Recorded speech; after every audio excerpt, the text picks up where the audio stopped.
kama kuna mahali nimesikia mimi personally nimesikia kuna maneno mingi ni hii county ya Nairobi. Na kuna kitu ulisema kwamba huyu governor aliyekaa ni jamaa wa module 2. Yes. I will campaign for him. No module 2 I explained and I repeat. Yes.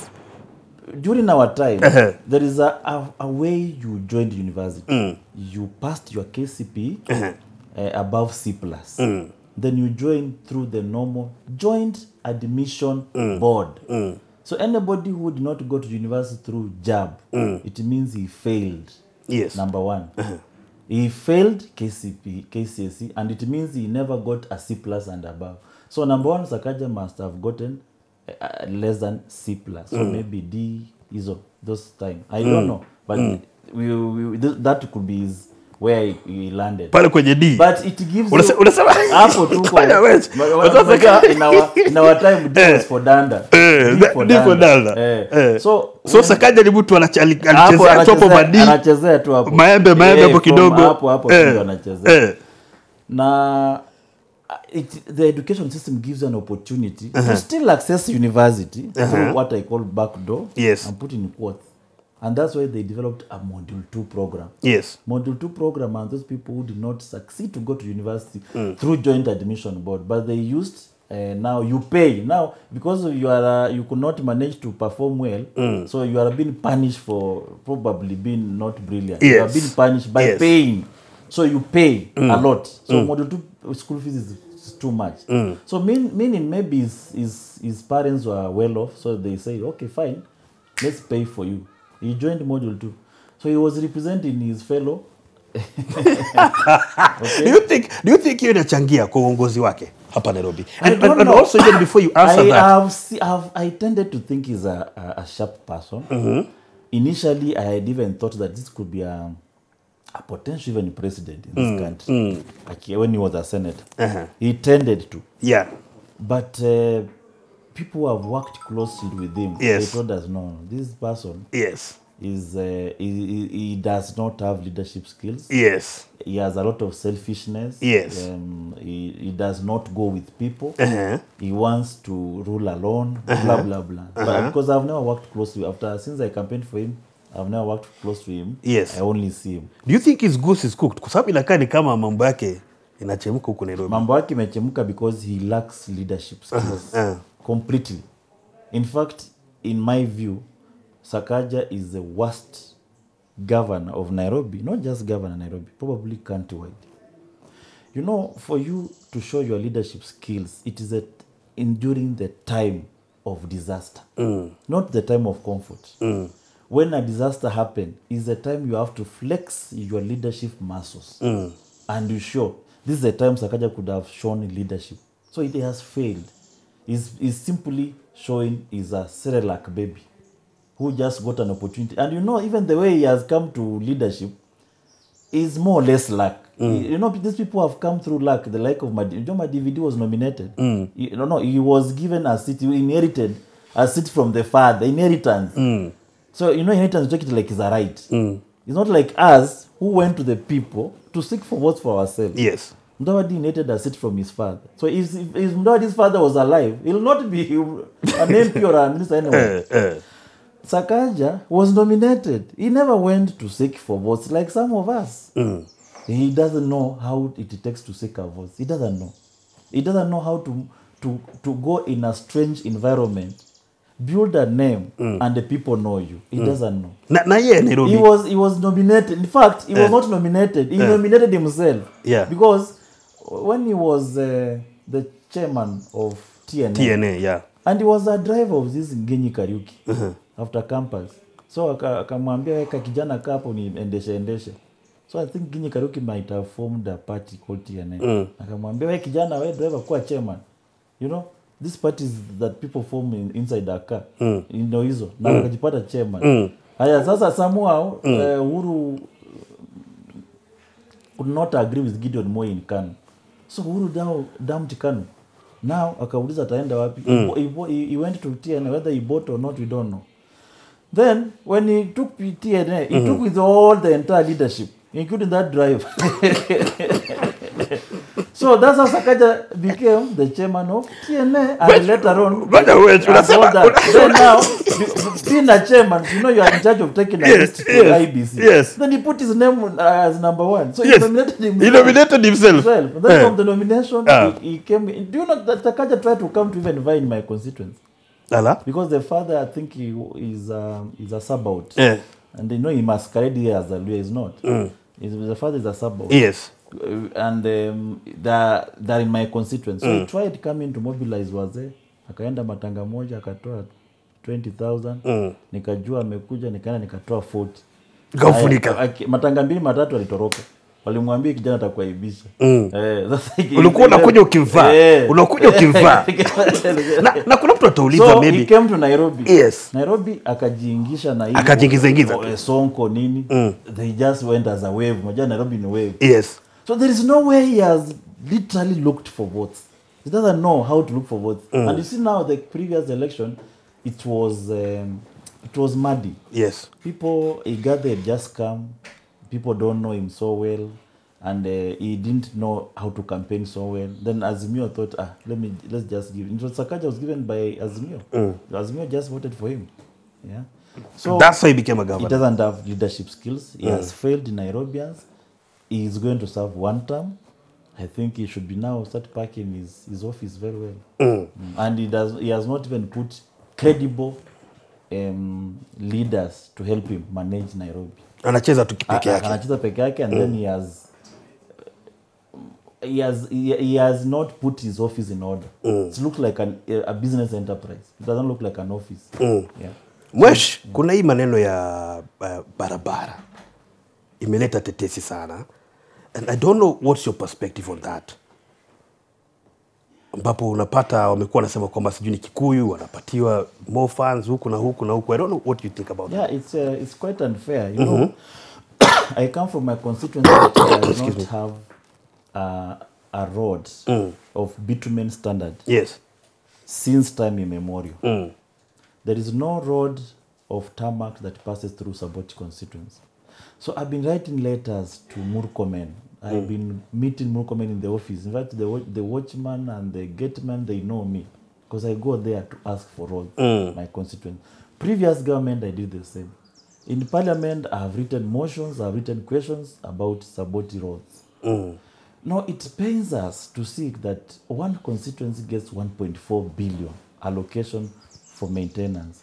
When the entire Western, I did calculation, because we got some information from where we are. Parliament is a source of information. Yeah, you know, it's not out there, but we got the information. Yes. And I looked the whole of Western. There was 30 million allocated between Swam, Kitale, somewhere around from one school to another. It's just around town.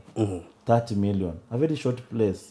Then in Kakamega, a road going to State House. Yes. Not even to serve the people of Kakamega. No. State House Lodge. Yes. State House Lodge. State Lodge for Kakamega.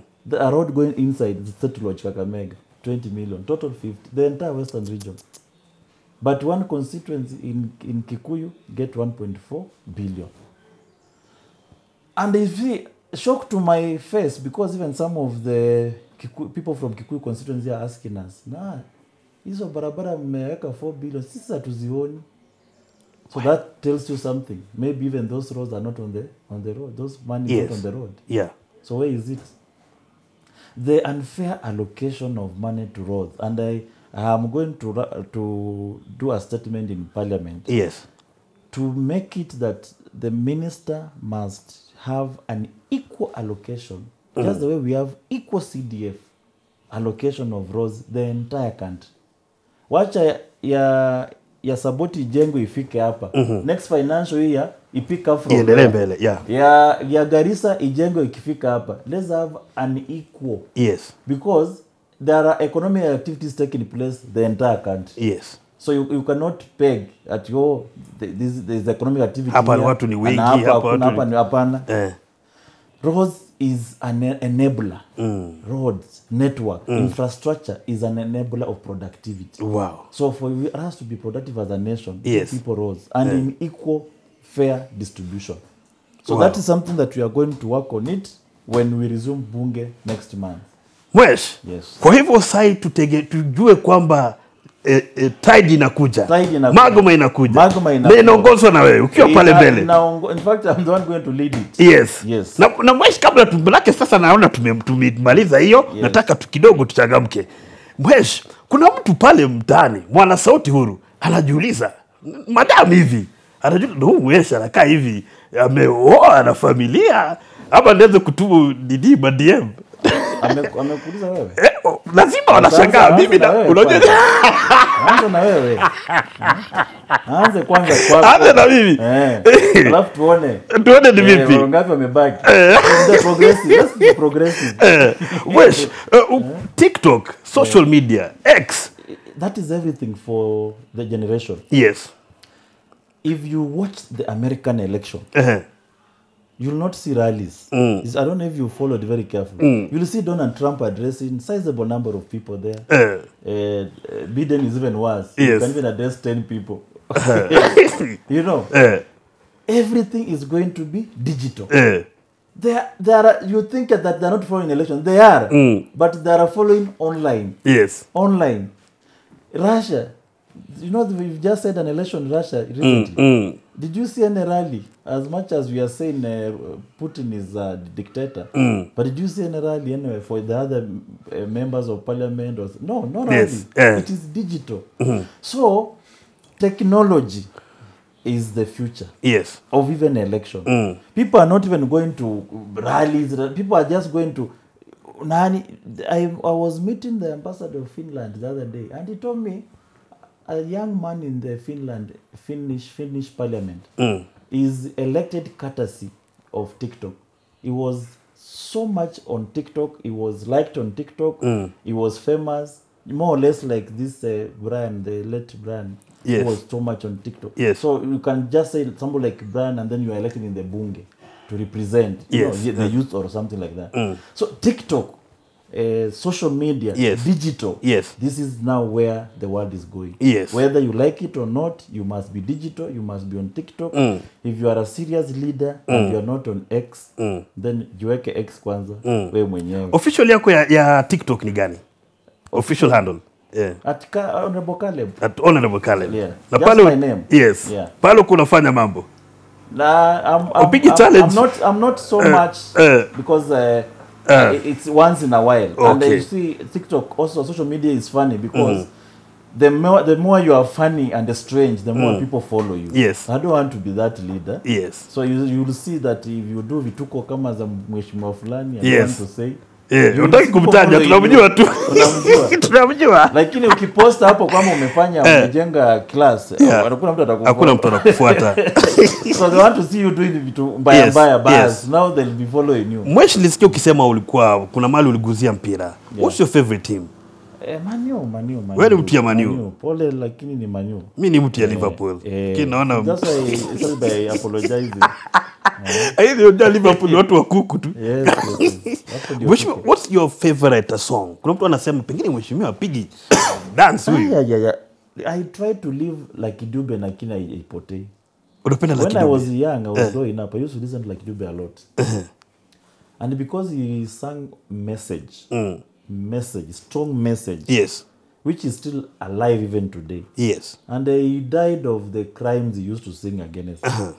You know, he was shot and accidental. Yes. And the people who shot him, they were on a normal robbery. Yes. They didn't know it's Lucky Dube. They were fans of Lucky Dube. Yes. When they heard that the person they have shot is Lucky Dube, they surrendered themselves to the police. Themselves. Kwa hivyo ni mtu wa Lucky Dube. Yes. So that guy, and I listen to so many songs. But whenever Lucky Dube comes, I will stop and listen to it and they continue. So it has never escaped. Yes. ODM primaries zinakuja? What do you think? Itakuwa sawa? ODM is well organized. Is a party that is well organized. I've never seen a party organized like the ODM. In fact, in the whole of Africa. Even ANC of South Africa is not as organized as ODM. Organization of ODM is on another level. Do you know that there is even an ODM chairman in Sugoi? Yes. Do you know that? Yes, there's an ODM chairman in Sugoi kwa Ruto. ODM imejipanga? Yes. Every ward, every polling station has an ODM representative. Kwa hivyo uchaguzi utakuwa sawa. Hata Sugoi Ruto ako na mtu wa ODM pale ndani. Hata anakuwa mimi ni bibi yake na ajui. Najui. Anaanza kumwangalia. Kabla uende, jana juzi Miguna aliongea sana. Akapayuka sana. Kuhusu maneno baba. Unaonaje? I think he needs to now get over it. Miguna. Yes.